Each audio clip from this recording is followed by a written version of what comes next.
আসসালামু আলাইকুম। আপনার ইমো অ্যাকাউন্টটি হ্যাক হয়েছে কিনা সেটা বুঝবেন কিভাবে? বা যদিও আপনার ইমো অ্যাকাউন্টটি হ্যাক হয়ে থাকে, করণীয় কি? A to Z আজকের এই ভিডিওতে দেখাবো। বিস্তারিত দেখতে থাকুন। সো কি আপনার ইমো অ্যাকাউন্টটি হ্যাক হয়েছে কিনা কিভাবে চেক করবেন? চেক করার জন্য আমরা আমাদের প্রথমেই ইমোটিকে ওপেন করে নিচ্ছি। ইমো অ্যাকাউন্টটা ওপেন হবার পর আমরা এই উপরে কর্নারে প্রোফাইল আইকনে একটা ক্লিক করে দেব। ক্লিক করার পর এখান থেকে আমরা সিকিউরিটি অ্যান্ড প্রাইভেসি এখানে একটা ক্লিক করে দেব। সিকিউরিটি অ্যান্ড প্রাইভেসিতে ক্লিক করার পর ম্যানেজ ডিভাইস এখানে একটা ক্লিক করে দেব।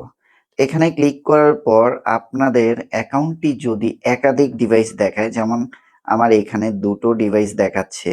যখন একাধিক ডিভাইস দেখাবে মানে একের অধিক, তখন বুঝতে পারবেন যে আপনাদের ইমো অ্যাকাউন্টটি হ্যাক হয়েছে। তো আমি আপনাদের বুঝানোর জন্য আমার অ্যাকাউন্টটি একাধিক ডিভাইসে লগইন করিয়েছি। আর আপনাদের অ্যাকাউন্টটি যদি সুরক্ষিত থাকে তাহলে আপনাদের এখানে জাস্ট একটা ডিভাইসই দেখাবে, যেটা আপনি ইউজ করছেন, কারেন্ট ডিভাইসটি। সো যদি আপনাদের ইমো অ্যাকাউন্টটি হ্যাক হয়ে যায় তাহলে আপনারা কি করবেন? তো মনে করুন আমার এই অ্যাকাউন্টটা হ্যাক হয়েছে।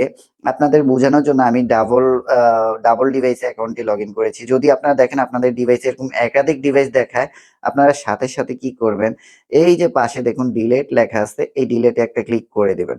ক্লিক করার পর এগেইন আবার এখানে ডিলিট আসছে, ডিলিটে ক্লিক করে দিবেন। ডিভাইসটি ডিলিট করার পর আপনার যেই অ্যাকাউন্টটা হ্যাক হয়েছিল বা একাধিক মোবাইলে গোপনে কেউ অ্যাকাউন্টটা লগইনও করে রাখতে পারে আপনার কল লিস্ট অথবা চ্যাটিং লিস্ট দেখার জন্য। কেউও যদি একাধিক ডিভাইসে লগইন করে এখানে শো করবে, আপনার ডিভাইসটা ডিলিট করে দিবেন। আর সবচেয়ে মূল মজার বিষয় হচ্ছে আপনি যখনই এই অপশনটাকে অফ করে দিবেন তখন আপনার ইমো অ্যাকাউন্টটি মাল্টি ডিভাইস মানে একাধিক মোবাইলে লগইন হবে না, শুধুমাত্র একটা মোবাইলে লগইন থাকবে। সো আপনারা এখান থেকে মাল্টি ডিভাইস অপশনটাকে অফ করে দিবেন। দেন এখান থেকে ডিসেবল। তো এখন যদি কেউ চায় আমার ইমো অ্যাকাউন্টটা হ্যাক করতে, হ্যাক করার জন্য যতই চেষ্টা করে পারবে না। কেননা মাল্টি ডিভাইস অপশনটা আমরা অফ করে রেখেছি। দেন এখানে আরেকটি অপশন আছে লগইন প্রোটেকশন। এই যে আমার এখানে লগইন প্রোটেকশন এই অপশনটা অফ আছে। আপনারা লগইন প্রোটেকশন এখানে যাবেন। এখানে যাওয়ার পরে টু স্টেপ ভেরিফাই এই অপশনটাকে আপনারা অন করে দিবেন। দেন ওকে।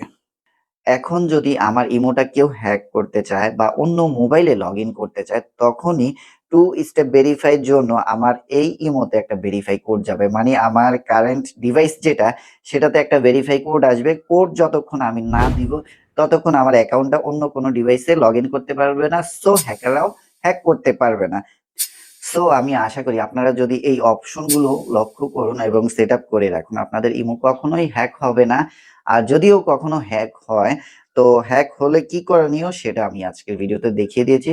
সো ভিডিওটা যদি আপনাদের ভালো লেগে থাকে অবশ্যই ভিডিওটা শেয়ার করে দিবেন। কেননা আমরা প্রতিনিয়তই শুনছি মানুষের ইমো অ্যাকাউন্ট হ্যাক করে হ্যাকাররা বিভিন্ন কলা কৌশলে কিছু আবদার করছে। সো অনেকে ব্ল্যাকমেইলও করছে। সো এইসব জিনিস এড়াতে আপনারা এই ভিডিওটা প্রচুর পরিমাণে শেয়ার করে দিবেন। সো আজকের ভিডিও এই পর্যন্ত। সবাই ভালো থাকবেন, সুস্থ থাকবেন। আল্লাহ হাফেজ।